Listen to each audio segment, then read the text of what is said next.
All right. Well, my name is Michelle Matteson, and I don't think any of you have been on any of my program with Melanie. So I'll give you a little bit of background of what I do. And I became acquainted with Melanie probably 10 years ago now. At that time, I was the business development director for a national hospice corporation. And Melanie at that time was using our CRM program, and she was one of our clients. And then when I decided to retire, which I did, Melanie got a hold of me and said, could you possibly think about coming on with our program? Because I also teach marketing and sales techniques in a little bit different way. So that's where Melanie and I got acquainted, and I love her program. As a matter of fact, when I was the business development director, we had 9 states and I had a staff of 50 liaisons. And I would have loved to have been able to have many of Melanie's tools that she has in her courses. I would have loved it. I had to do all of mine from scratch, and her program is just outstanding for developing and getting you ahead of the competition, because we all know the competition is fierce. So my background, I'm a nurse, retired, also had a foot in the business world for quite a while. I'm also a neuro-linguistic practitioner and have had many certifications and training in subconscious communication and neuro-linguistics, which is how we use words and body language to communicate. So about once a month, the first Monday of every month, Melanie has me come on and do what's called Mindset with Michelle. So I will use her programs, her courses, the wonderful tools that she has, and then I explain how and why they work behind the scenes, so to speak, because we all know that communication is way more than the words we speak. It's about body language, it's about tone, and it's about communicating with each other on just ways that we don't even know we're communicating. So I do Mindset with Michelle. So if you're not familiar with Melanie's courses and all of the tools, Leanne, our wonderful support person, is going to briefly share with you the screen that you can access these from. Okay, so this is one of the course that Melanie is offering, the 6 All and right, 6. the 6 and 6. Okay. Yes. Yes. And it is actually, this is part of the program that I do with her as well. On Thursdays, we have huddles, and I oftentimes will come in and give, my experience and what worked for us, along with the tools that she has as well. And so when you get your first 6 months, we get 6 and 6 referral sprint, and she walks through many of the tools and the courses that she has available for that. You want to scroll on down, Leanne, if there is any more there. Okay. I highly encourage you to reach out. If you've not, this program that she has will help you exponentially. So just wanted to share that very quickly in case some of you were not familiar with it. And I know many of you that are on here are. So thank you, Leanne.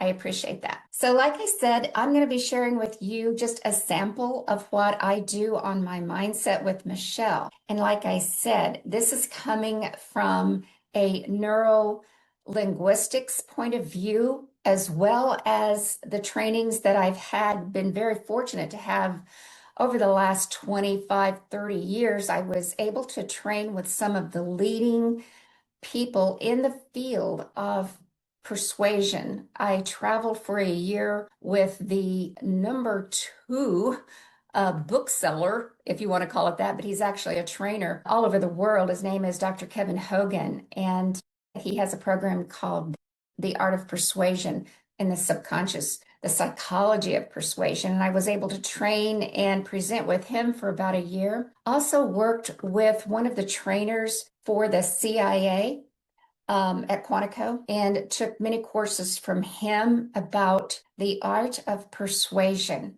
and how it goes beyond the words that we use. So I'm going to share this. Just bear with me here, because I do want to share just one of the programs that I did just not too long ago with the people who come to the Mindset with Michelle.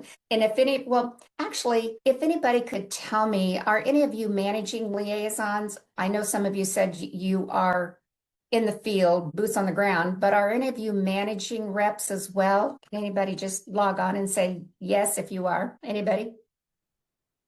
I know we Yes, had an I old, am. okay, awesome, Shauna, thank you. So whether you are boots on the ground or whether you are training liaisons, I think this is going to be a little bit fascinating for you. So I'm going to go ahead and share this with you. So just bear with me for a minute. All right.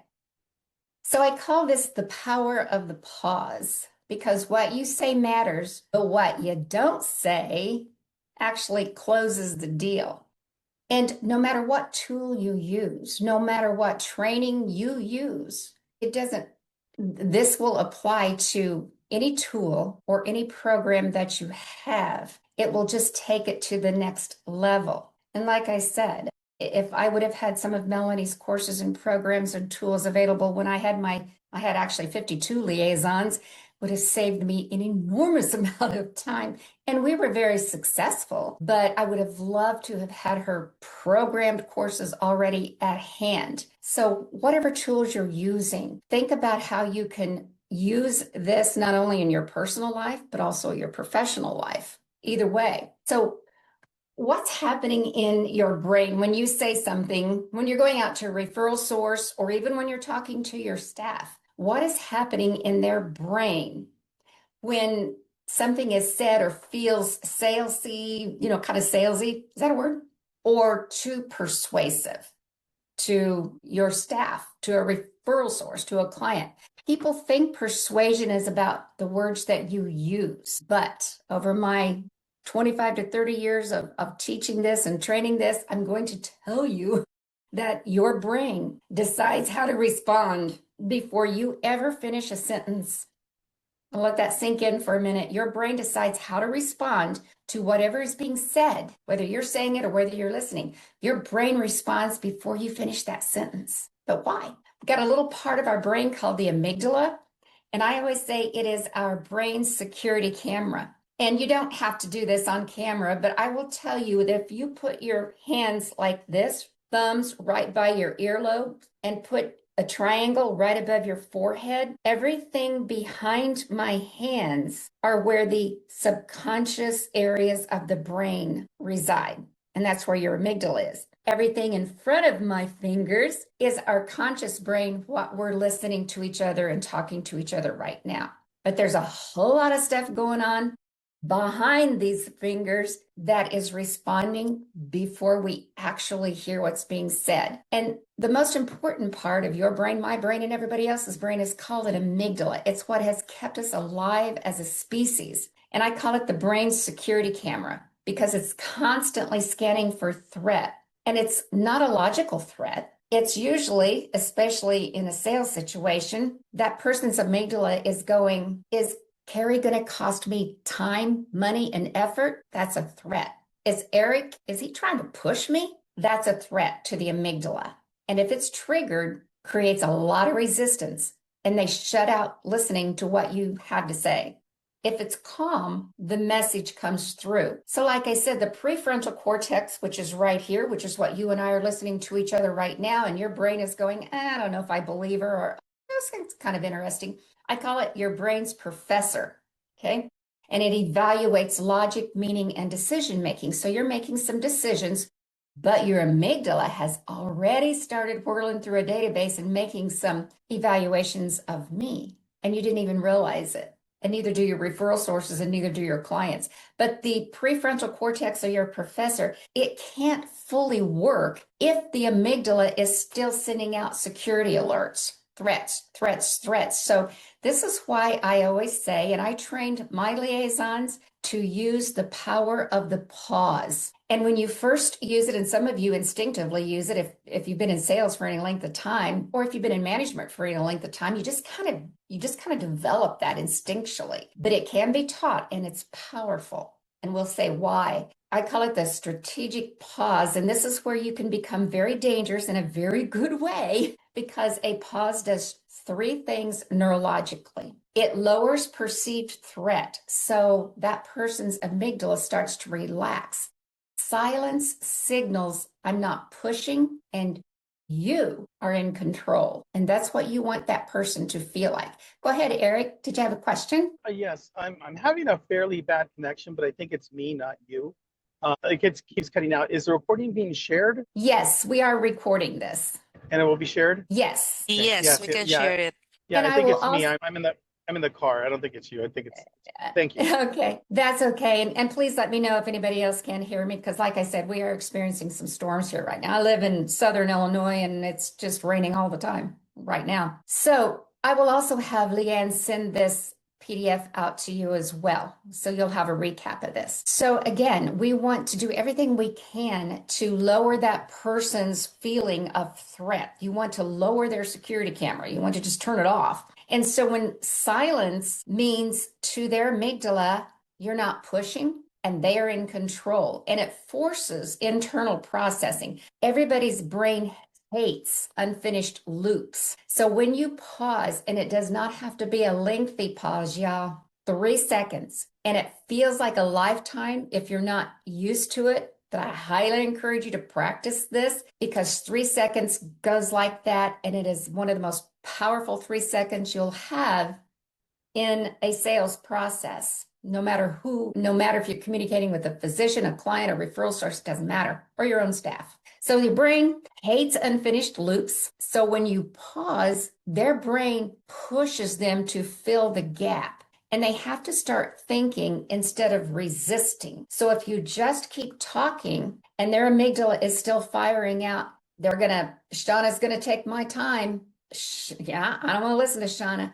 They can't hear what Shauna's saying. But if Shauna pauses for 3 seconds, and we'll see where's some of the best places to do that in just a minute, then whoever Shauna is talking to, their brain starts going, it shifts from resisting to this part of their brain, where you want them, and they start listening and processing. So you've just shifted them from reacting to processing. By the way, this works with teenagers very well, because teenagers live in their amygdala, as do toddlers.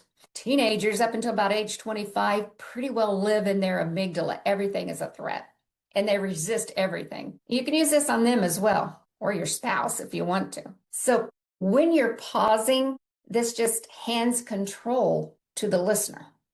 Okay. And this is huge, because a referral source or your staff, they will trust what they are thinking, what they conclude. And especially if you can get them to repeat what you've said and they say it out loud, that shifts from that threat part of the brain to the logic brain. So they trust what they think and conclude and say out loud, not what you're telling them. And much like a computer, or much like AI uses now, if you're on ChatGPT or if you're on Claude, Perplexity, it doesn't matter. Those programs, those AI programs, use prompt engineering. And guess where AI got some of their basic processing from? Our human brain. Because this is exactly what happens in everything behind my hands. What happens on an AI quantum level, on a computer AI processing, is happening in the back of your brain. So just like on an AI prompt, you structure your input, which is your message. Sequence matters, how you deliver it. And you have to give context, which is your sales message. Yeah. And then you allow processing, which is the pause, which computers don't use, by the way. We're still a little bit smarter than computers. If you rush the output, your quality drops. And if you rush, resistance raises. It just does. So let's talk then about how to use it. Any questions? Any questions or thought process from anyone? I'm sorry, this is Eric. I'm listening and I'm thinking, how am I going to remind myself, in the field, to pause? And because I was reviewing in my mind the last couple of sales appointments I had, I'm like, man, I was not pausing enough. So, any good tips before we jump in? Yeah, we will. I'm going to get to that. And you came in at a very good time, Eric, because I'm going to tell you how to use the pause. And again, you're going to use your own words, and this takes practice. And it's okay if you practice and it doesn't work a few times, because this is how our brains work as well. It's okay to fail. As a matter of fact, when I had my staff of liaisons, we always say, Tell me your successes this week. Often ask them as many times, tell me about your fails this week. And nobody ever wants to talk about those.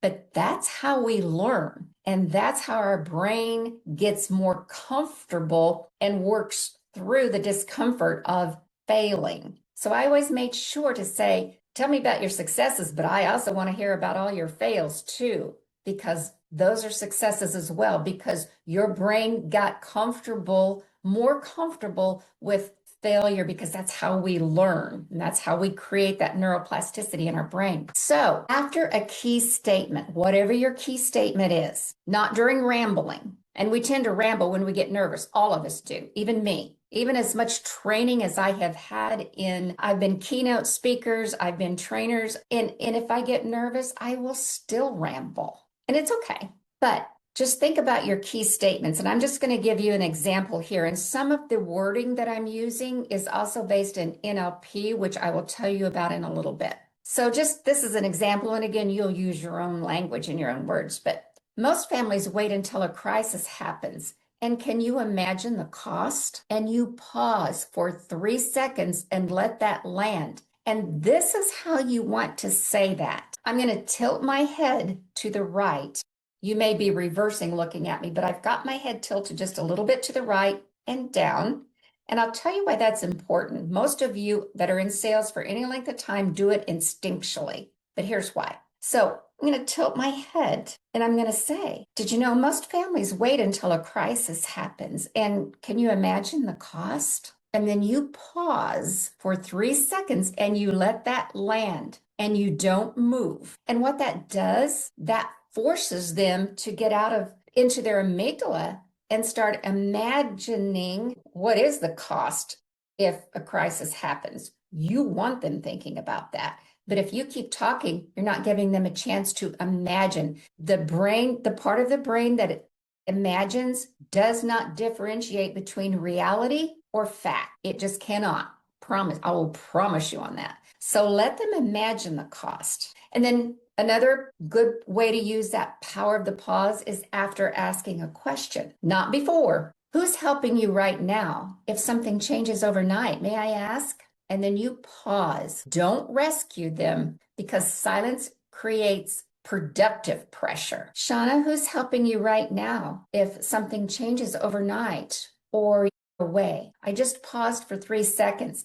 They're going to wait for you to keep talking, but in the meantime, you're giving them the ability to actually imagine what would they do? What is their plan? Another powerful place is after reframing something. And this is kind of your sweet spot. So you can say, you know what, whatever their name is, make sure you use the name. You know what, I hear you. And I wonder, can you imagine how most people feel that way right before they realize you actually have more control than you thought? And you pause and you let the brain reconcile the shift. And I used NLP wording here, and I encourage you to use this in your own statements as well. And again, this takes practice, but NLP wording used strategically can create a lot of cognitive dissonance in the switch of pronouns. Anybody see where I switched pronouns, and how did that make you feel? Or did you even notice it? Some of you did, some of you probably didn't. I keep calling on Shauna, and I don't want to pick on poor Shauna. We got Carrie and Amy and Corinne. Did any of you notice right away the shift between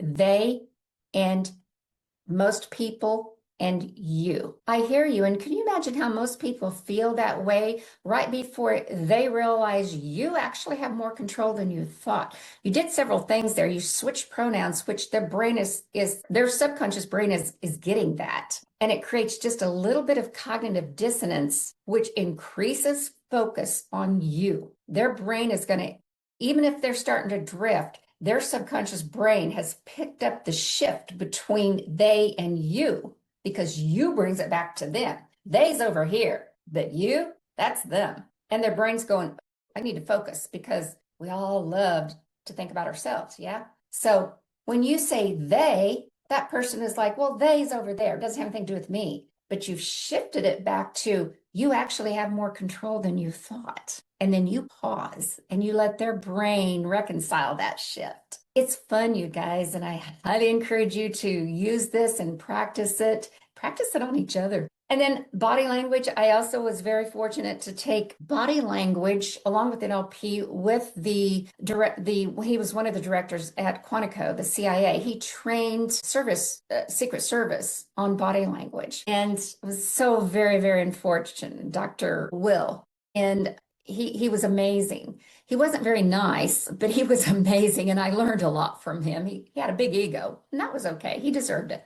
But I learned a ton from him about body language and how we can use it to our advantage or our disadvantage, and we don't even know it. And this is a lot of what I share every Monday when I meet with the people who are part of Melanie's program. I teach these kind of things kind of behind the scenes of the tools and how we can use tools and make them more effective.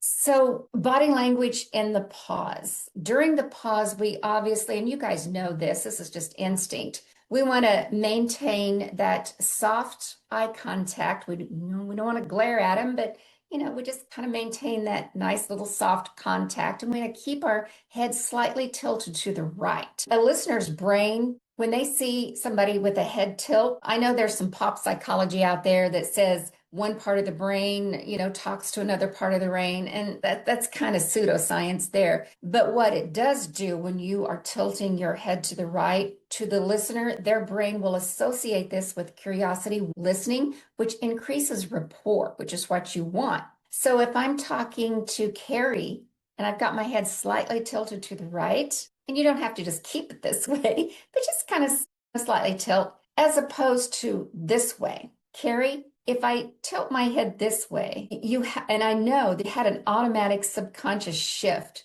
between this and this. And again, you're probably mirroring me, so it might be a little different than in person.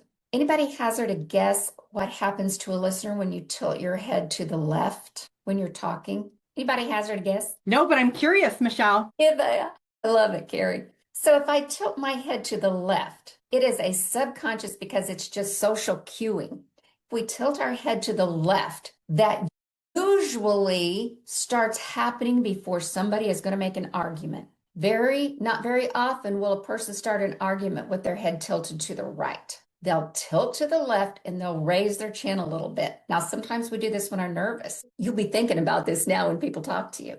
But if we tilt our head to the left, we're thinking, and it often predicates an argument or a resistance. And we don't want to do that. So we want to keep our head slightly tilted to the right. And by the way, this is gender neutral. It doesn't matter if you're a man or a woman. Now, what I also teach a lot of times is the difference body language between salesmen and saleswomen. It's not sexist. It's just biology. And there's a whole training around that, which is pretty fascinating. So we want that relaxed posture, which we want our hands down. We don't want them up. We want them down and close to our waist because that tells the amygdala that you don't have a weapon out here that you're going to use on them. We don't look away, we don't fidget, and we don't fill the pause with chatter because, that's what we want to do. If you look or you even feel uncomfortable with all of the tools that we have now available in the medical world, we're able to know that our body gives off energy waves. And this used to be woo-woo science, but not anymore, especially with the advent of the newer MRIs and some of the other tools that we have. They're able to quantify that we all have energy fields that radiate out from us. And that's why you can be around some people and they feel calming and other people don't feel calming, no matter what they say or don't say. It's their energy is giving off and it radiates out and they can pick it up. So even if you feel uncomfortable, even if you don't look uncomfortable, if you're feeling uncomfortable, that's going to trigger their amygdala to go, something's off with Jess. I'm not quite sure what it is, but I think my amygdala's alarm system is going to go off again. So, we have to practice not being uncomfortable with those pauses. So what is the NLP layer on this? Neuro-linguistics. What is neuro-linguistics? Well, it deals mainly with the subconscious communication, but it's also verbal. So neuro-linguistics is just simply the study and the use of how your thoughts, your words, your habits, they all work together. Your body language, they all work together to share behavior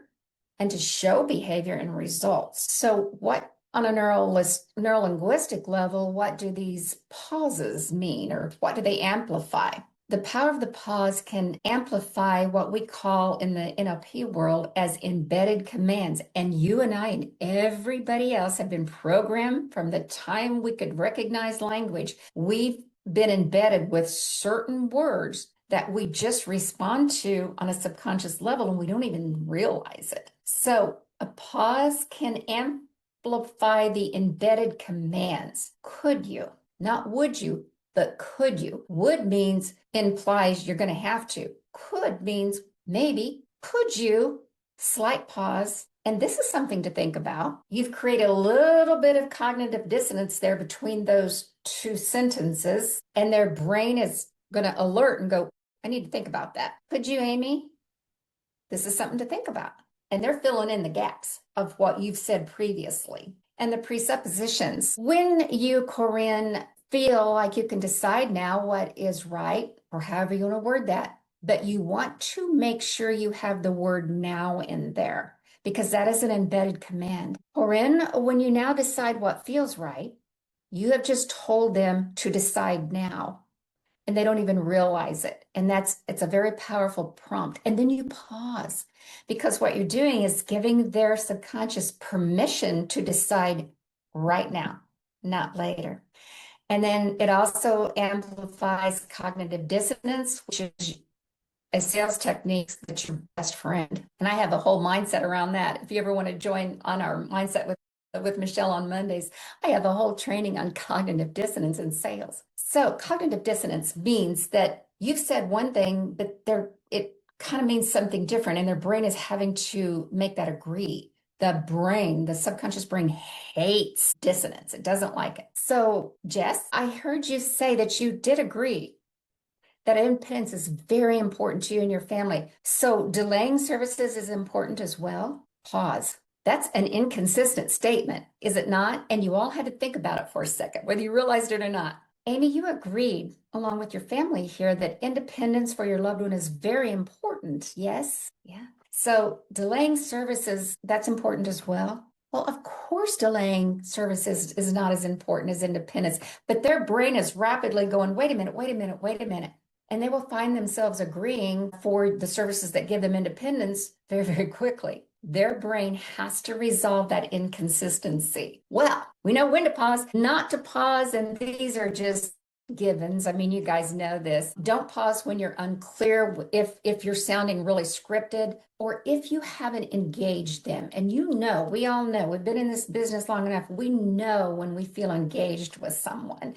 But if you haven't got there, then don't use pauses. Otherwise, they're just going to think there's something wrong with you. So pauses only work when the statement has weight, it's making them think, and they're actively engaged with you. They're in rapport with you. So bottom line, a pause is not silence. It's where your persuasion actually is happening, because our words, they enter through ears, but decisions are made in the silence in that gap. Does that resonate with anyone? And have any of you actually used that without even knowing it? Anybody? As you're thinking about it? Or did that make any light bulbs go off with anybody? Jess says, yes, ma'am. You want to share and expand on that, Jess? Looks like everybody's on mute. Yes, I love how you snuck the word now. That is actually a very powerful thing that you can use starting today. You can take some of these techniques back with you today and start practicing, but the use of now, anytime you can use that word now, especially in a way that's not normally used, it's an embedded command. And we instinctually follow that now, because we've been programmed from the time we were old enough to understand language. Now means now. Now. And so you're shifting them from the future into now, because when we're talking to our referral sources or our clients, whomever they may be, their brain is processing in the future. How can I get rid of Michelle as quickly as possible because she's a threat to my time? But when we start using these techniques, we're shifting them away from threat, away from the future, and we want them processing in the present and now. So good call, good catch, Jess. That was good. Anyone else? Hey, Michelle. Oh, yeah, I've got a question about the now. This is Eric. I'm sorry. Sure. When you use the sentence, I think your now was the third word in the sentence. And I was thinking about my dialect, and I would normally put the now first. Like now, as you decide what's right for you. Does it matter where the now goes? It does. And I'm glad you brought that up, Eric. Yes, because now used first, think about this. Back to when you were a child and mom or dad is saying, Eric, now you need to do this now. It's a command, is it not? Yeah, yes. Yeah. So remember that our whole goal is to get people away from their amygdala. Now means now. So it's either a command in a negative way or a subconscious command that they don't even realize. So I'm not saying you can never use now in the beginning, but if you use now in the beginning, we can't help it. We've been socially programmed from birth when we hear now, Eric, now, or now, Eric. It's better if you can embed it in the middle. It's better if you can embed it, especially about 3 or 4 words in. You now can think about that because they're not going to resist that. Does that make sense, Eric? Yeah. So, yeah. And I know that you all have busy days, so I'm not going to keep you much longer, but does anybody else have any thoughts or anything that you'd like to share? Or ask me any questions. Otherwise, I'm going to give you back time in your day and go on. And I would love to see you come to Mindset with Michelle on the first Monday of every month with Melanie and her program. Anybody else? Any thoughts? Any light bulbs go off? Anything you're going to use today? Oh, you're welcome, Jess. Yes. She says, thank you for your time and knowledge. Absolutely. I love sharing with everything that I know about the art of persuasion. And, we have so much competition, and anything we can do to give ourselves a gentle edge is what our whole goal is. So I thank all of you guys for sharing your time with me. I appreciate it. I'm glad I've been able to share some things with you, and I hope you can go practice and use some of this. And I would love to hear feedback if any of this has worked for you. So let me shift this back to our wonderful support person, Leanne. Do we need to cover anything else since I'm covering for Melanie as she's gone? No, nothing more. Thank you, everyone. Thank you for joining. Yeah, We'll love to see you thank the you. next month. And we'll send out the recording, and also Leanne will send you this PDF as well. Bye-bye, Got everybody. it. Bye, everyone. Good, thank you. You're welcome. Bye. Bye-bye.